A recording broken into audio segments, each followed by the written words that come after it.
अस्सलाम वालेकुम जी, welcome back. आज की जो एपिसोड है वो 5th है और उसमें हम कुछ चीज़ें आपको बताएँगे। और पिछली वीडियो में जो हमने बताया था कि जी ब्लॉक वर्क हो चुका था ग्राउंड का, तो ग्राउंड की जब हम छत डाल देते हैं तो उसके बाद जो आपको व्यू नज़र आता है वो क्या होता है और उसमें किन चीज़ों का ख्याल रखना चाहिए। आपको बताता चलूँ कि प्लम्बिंग की और इलेक्ट्रिकल की कुछ जो चीज़ें होती हैं वो हमें जब छत डलती है उससे पहले करनी होती है। जैसा कि आपको ये नज़र आ रहा होगा कि कुछ पॉइंट्स हमने यहाँ पर ऑलरेडी दे दिए हुए हैं। बेसिकली ये पॉइंट्स जो हैं वो फैन के हैं और कुछ जो हो शैंडिलियर के हैं बेसिकली। और दूसरी बात ये है कि फर्स्ट जो आपको देने होते हैं कनेक्शंस देने होते हैं कि कल को आप इसे मल्टीपर्पज के लिए इस कनेक्शन को यूज कर सके।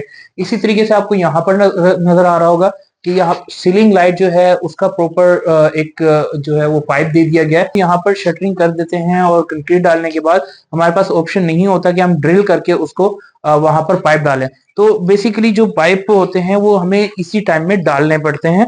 और कुछ जो पाइप होते हैं वो डेफिनेटली जो इलेक्ट्रिकल के खास करके पाइप है वो इसी टाइम आने होता है। और प्लम्बिंग के जो जमीन में होता है तो उसको हम बाद में जब जो लीन डालने से पहले उसमें प्लम्बिंग के पाइप वगैरह डाल देते हैं। आपको मैं जो इसका व्यू है वो ऊपर से दिखाता हूँ। जब हम इस पे कंक्रीट डाल देते हैं तो उसके बाद का जो मंजर आता है वो कैसा होता है। नीचे जो मैं आपको बता रहा था कि कुछ पॉइंट जो है वो हमें शटरिंग से पहले या फिर हमें कंक्रीट डालने से पहले देना होता है। तो जैसे ये एसी के पाइप है, ये हमने नीचे की तरफ दिए हैं क्योंकि जो इसका एसी का आउटर है वो छत पर आ रहा होता है। क्योंकि बैरियर जो है वो एलिवेशन में, आप जितने भी घर आपको नजर आ रहे होंगे यहाँ पर आप देखेंगे कि किसी का भी आउटर आपको बाहर नजर नहीं आ रहा होगा और ये ऊपर रखा जाता है। 3 से 4 फुट जो है वो पैरापेट वॉल होती है तो उसी के अंडर से रखा जाता है। और आपको ये वाटर टैंक नजर आ रहा होगा, एक हमने आपको अंडरग्राउंड वाटर टैंक दिखाया था और एक वाटर टैंक जो है वो यहाँ पर आपको ऊपर नजर आ रहा होगा। जैसा कि हमने देखा था कि जो स्टील जो है सबसे ज्यादा जो यूज होता है वो यहाँ पर छत पर यूज होता है। बहरिया के एसओपीज के अकॉर्डिंग ही ये जो सीमेंट रेत और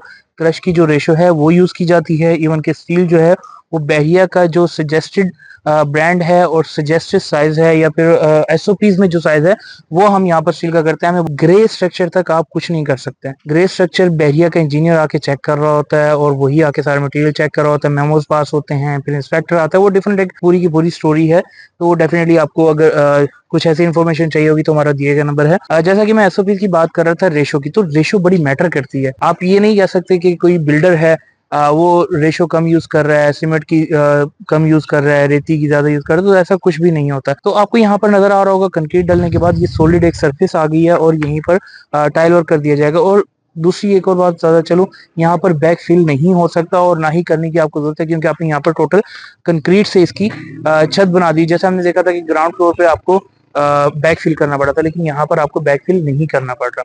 तो व्यूअर्स, नेक्स्ट वीडियो में नेक्स्ट स्टेप से इससे आगे वाले स्टेप में आपके साथ हाजिर होंगे। तब तक के लिए दीजिएगा मुझे इजाजत। Thanks for watching. Allah Hafiz.